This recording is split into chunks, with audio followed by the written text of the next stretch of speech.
चुल्की मलाई तिमीसँग झुट बोल्नु छैन। मैले घाँस काट्दाखेरि आरु त्यही आइपुगेकी थियो अनि मेरो जबरजस्ती हात समातेर मसँग हिँड, मसँग बिहे गर, हामी कतै गएर नयाँ जिन्दगीको सुरुवात गरौँ भन्दै थियो। अनि मैले रिसमा एक झापड हानेको थिएँ अनि त्यहाँबाट रिसमा निस्केँ। आरु यो सब के हो? तैँले के गर्न खोजेको? तिमीले त्यस्तो व्यवहार गरेपछि मैले के गरेँ? मैले के गरेँ? मलाई त्यो हात उठायो। ए बुहारी होइन, तिमीहरू चाहिँ कहाँ गएका हो? म झन् घरमा आएको, तिमीहरू त कोही पनि घरमै छैनौ त। ए हामी त बाहिर पो आएका छौँ त आमा। कता टाढै गएका हो र? यो जन्ममा तिमीलाई पाउने आश कहिले पनि मर्ने छैन कि। छि होइन, तिमी अझै पनि यही कुराको पछाडि भागिरहेछौ। मलाई अलिकति पनि शरम लाग्दैन?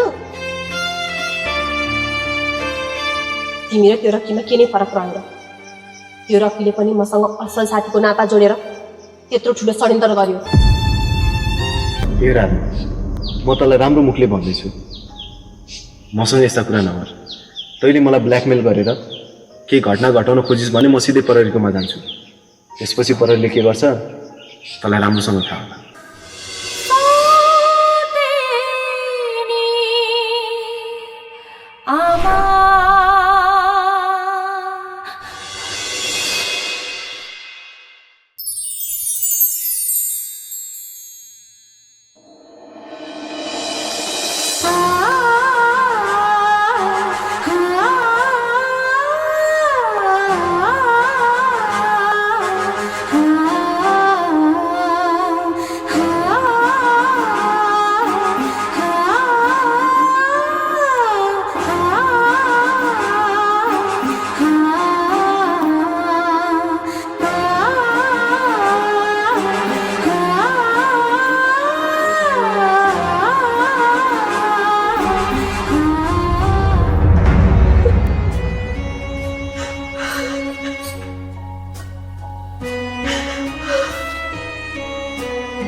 यो कसरी हुन सक्छ यो हुन सक्दैन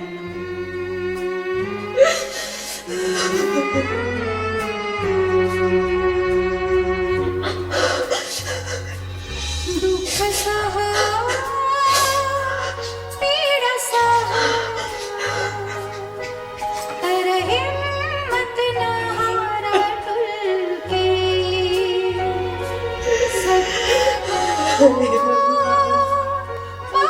ममाथि फेरि यो के भनेर बात पर्दैछ भगवान् कस्तो पर्वत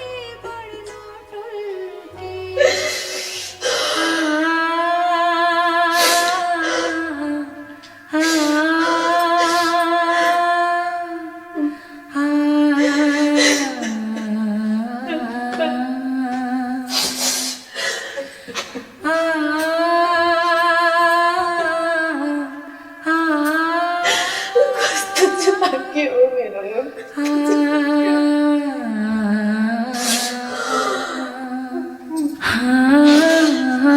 कि यो साँचो हो कि झुठो यो सब कसरी हुन सक्छ म के गरौँ कसलाई सोधौँ यो कुराको म कसरी विश्वास गरौँ एकपटक आरोहीसँग कुरा गर्छु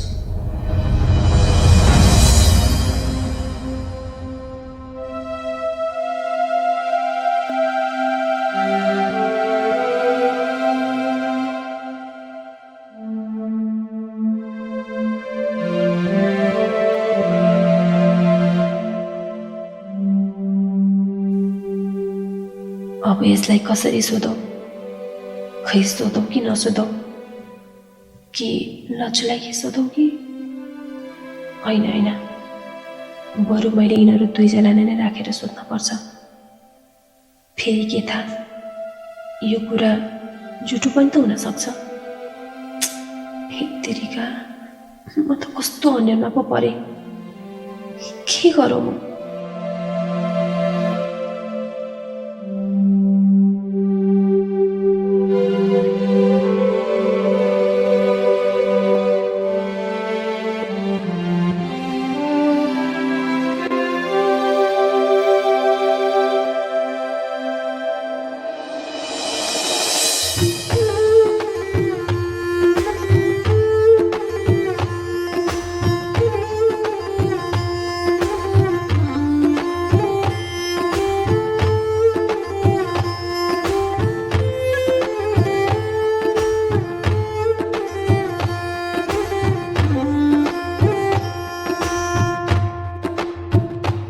ए बाबु आदित्य आउँदैछ अब आए ए अनि अघि त भेटेरै कुरा गरौँ र बुवा भनेर भन्थिस् फेरि सबैजना हामी सँगै छौँ भन्थिस् कुरो के हो बाबु कुरा के हो भने नि अँ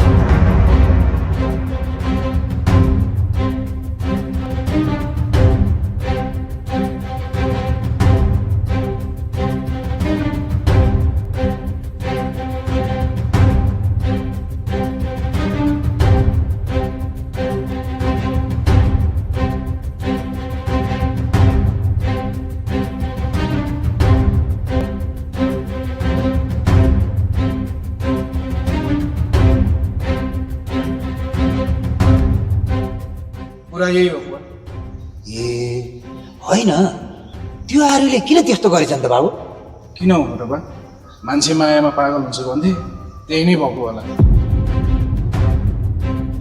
अब आरुले लक्ष्यलाई धेरै माया गर्छ फेरि अहिले लक्ष्य र टुकी निकै मिलेर बस्न थालेका छन् त्यही कुराले होला आरुले यस्तो गरेकी होइन आजकलका केटाकेटीहरू के भएका होला अब त्यो एउटा लक्ष्यको लागि त्यसरी ज्यान फाल्ने कुरो नि गर्नुहुन्छ त लक्ष्यलाई नपाएर के हो लक्ष्यभन्दा अलि राम्रो पढे लेखेको बुद्धिवान त्यो केटो खोजेर बिहा गरेर त भइहाल्यो